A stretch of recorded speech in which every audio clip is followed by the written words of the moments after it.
Reports indicate that Trump has issued a 48-hour ultimatum to Iran. Open the Strait of Hormuz completely, or the US will hit their power plants.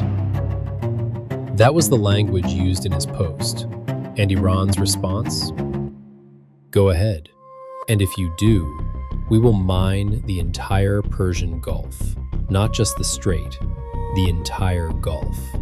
I want you to sit with that for a second. The entire Persian Gulf mined. And if that happens, this doesn't stay in the Middle East, because here's what that actually means. Roughly a fifth of global seaborne oil flows, not just disrupted, cut off. Energy officials have been warning for weeks that this situation is starting to look like some of the worst oil supply shocks in modern history. And that deadline is set to expire within hours. This is war paradox.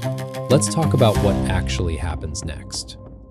Why Hormuz is Iran's remaining leverage? Why does Iran keep threatening Hormuz? Here's the situation. US officials say Iran has taken serious losses in this conflict. Navy degraded significantly, according to Pentagon briefings. Air Force largely out of action, per US Central Command statements. Missile production and launch infrastructure significantly damaged.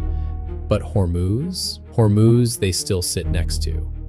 And the numbers here are significant. The strait is about 21 miles at its narrowest. Through that gap, according to EIA data, somewhere between 17 and 18 million barrels of oil pass every single day.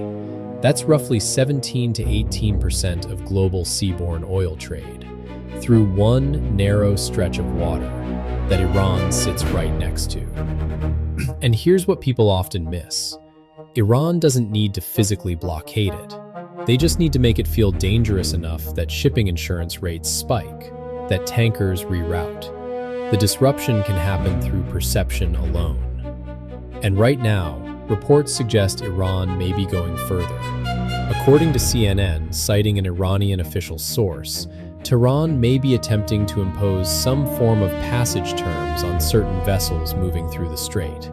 Whether that's fully operational or a pressure tactic, we don't know yet. But the direction of travel is clear. Iran is treating a global shipping lane like a tool of economic leverage. And that's a problem that military force alone can't straightforwardly solve.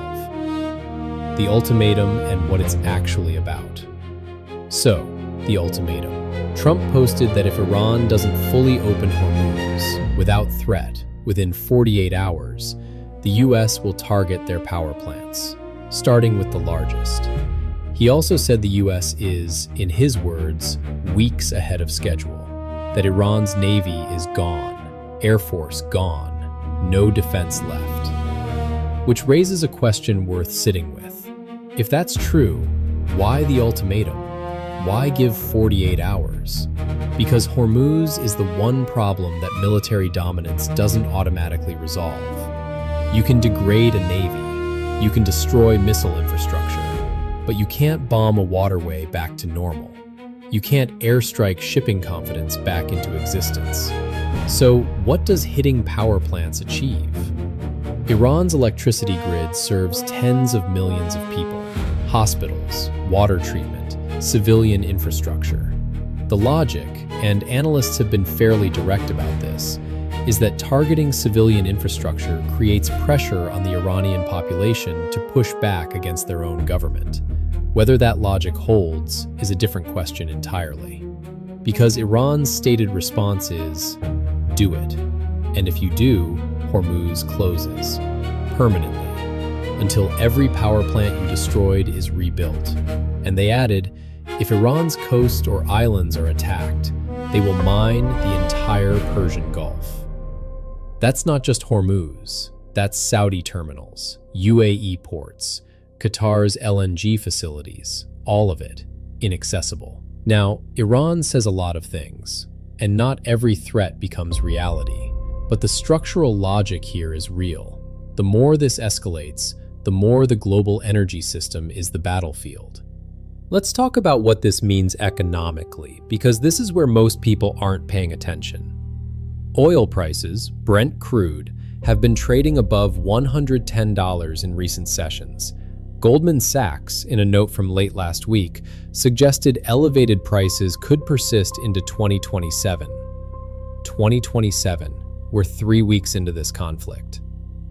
The IEA executive director, in statements this week, described the current energy disruption as potentially the most severe since the 1970s oil shocks. The 1973 shock caused a global recession. So did 1979. Those are the benchmarks being referenced. And here's the part that gets underreported. Oil prices don't just affect fuel. Energy costs feed into everything. Fertilizer, manufacturing, shipping. The countries hit hardest by this aren't the large economies with strategic reserves and alternative supply chains. They're the countries already operating on thin margins. Countries where a 40% energy price increase turns an economic strain into a crisis. And here's the complicating factor. Saudi Arabia, normally the swing producer that could offset a supply disruption, has itself been struck by Iranian missiles and drones multiple times in this conflict. So, the primary backup for global oil supply is also under threat from the same conflict creating the supply disruption. That's not random. It directly targets the only buffer the global oil system has. Okay, deadline expires today. What are the realistic outcomes? I want to walk through 3 scenarios. Scenario 1, partial opening, managed face save. Iran allows enough traffic through Hormuz to give the US something to point to as progress. Trump claims momentum. Iran maintains de facto leverage over the strait. The conflict continues, but the immediate escalation is avoided. This kind of managed de-escalation is actually common in situations like this. Both sides need an exit ramp. Scenario 2, US strikes the power plants.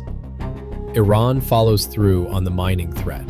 The Persian Gulf becomes effectively inaccessible. Oil prices spike further. The global economy faces a serious contraction. And the question becomes, does the pressure on Iran's civilian population force a policy change, or does it deepen resistance? The historical record on this is not encouraging.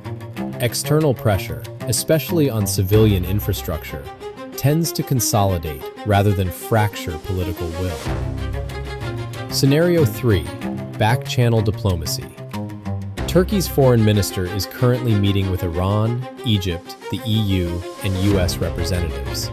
There are conversations happening that aren't visible in the public statements. A 48-hour ultimatum can also function as a forcing mechanism for negotiation, a way to create urgency around a back-channel conversation. The complication is Trump has said explicitly he's not looking for a deal. Whether that's a negotiating posture or a policy position, we don't know. Here's where we are. A deadline expiring today. Threats of Persian Gulf mining on one side, power plant strikes on the other. Oil markets pricing in a prolonged disruption. Energy officials using language not heard since the 1970s. And most people don't know this deadline even exists. They don't stay in the countries fighting them. They show up in your energy bill, in food prices, in the economic conditions that shape the next few years. The Strait of Hormuz is 21 miles wide. Its consequences aren't. I'll be watching how this develops. If you want to understand the deeper context, why Iran has this leverage, how the petrodollar system connects to all of this, those videos are already on the channel. Links in the description. Subscribe if you want analysis that actually tries to understand what's happening, not just what the headlines are saying. This is War Paradox. I'm Cole Rivers. Stay sharp.